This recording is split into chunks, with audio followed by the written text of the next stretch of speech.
Ya, itu dia yang unik-unik dari proklamasi. Bang Jaja Rizal, Bung Karno bahkan membuang kertas yang ditulisnya, naskah proklamasi. Kenapa?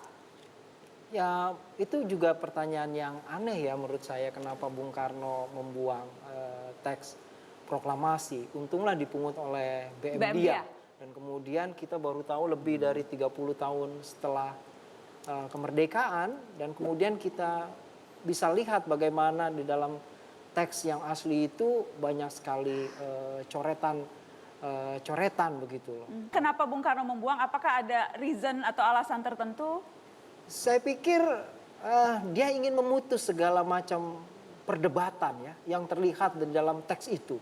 Pada tahun 70-an begitu ya, itu Nishijima pernah bercerita kepada salah seorang Indonesianis bahwa ada peran serta dari Jepang yang bekerja di dalam perdebatan malam itu gitu. Jadi ini mengundang pertanyaan-pertanyaan, apakah kemerdekaan Indonesia itu dalam teks yang dicoret-coret itu memperlihatkan pengaruh dari Jepang, dan mungkin karena itu Bung Karno kemudian membuangnya. Atau mungkin karena Bung Karno ingin menyatakan bahwa kita sudah selesai dengan segala perdebatan dan kita mengarah kepada satu cita-cita bersama. Dan arah yang satu itu adalah teks yang baru yang diketik oleh Sayuti Melik yang sudah bersih.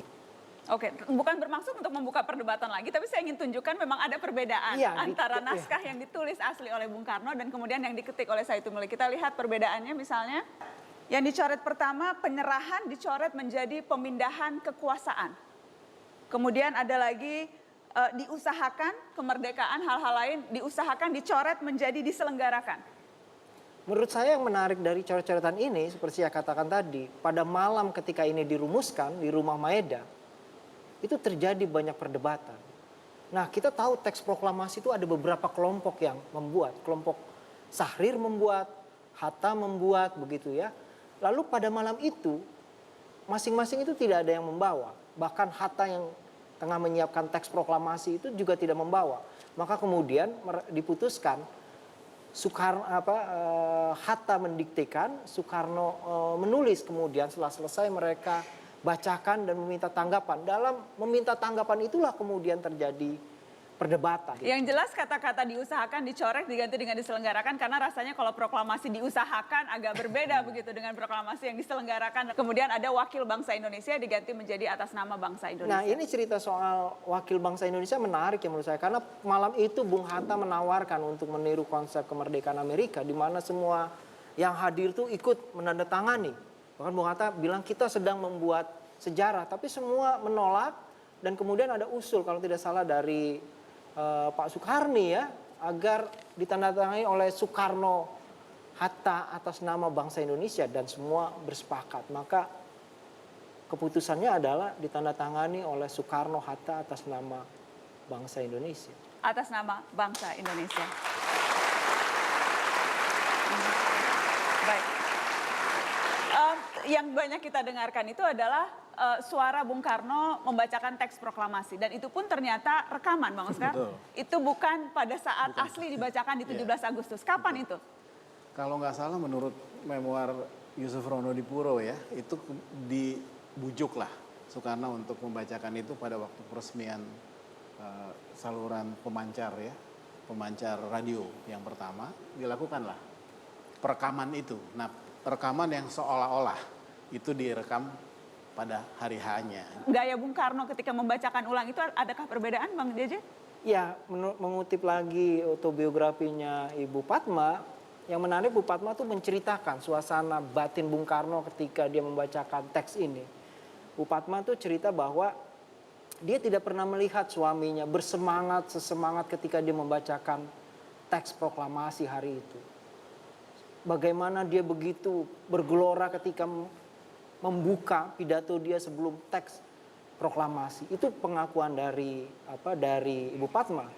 Tapi dalam beberapa autobiografi dan biografi yang lain, kita mendapat penjelasan bahwa Bung Karno itu malarianya sedang kumat ya. Apalagi dengan teks yang sangat dingin begitu ya, yang sepertinya kurang bersemangat, yang tidak mencerminkan suatu buah dari puncak perjuangan cita-cita kemerdekaan setelah dijajah Islam Bung Karno 300 tahun. Ini teks yang sangat sangat tidak bergelora begitu. Tapi saya lebih percaya Bu Padma ketika bercerita karena dia di hadapan di belakang Bung Karno. Di belakang Bung Karno dan melihat langsung bagaimana sang proklamator membacakan itu.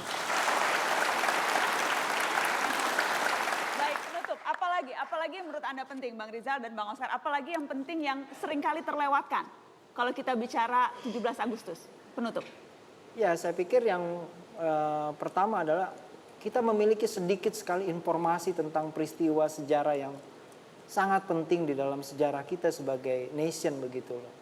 Dan itu menggambarkan betapa ingatan kita pendek dan miskin tentang masa lalu kita. Bahkan momen yang terpenting yang namanya kemerdekaan, ingatan dan dokumentasi kita itu minim sekali. Dan bahkan rumah tempat proklamasi itu dibacakan itu sudah tidak ada lagi.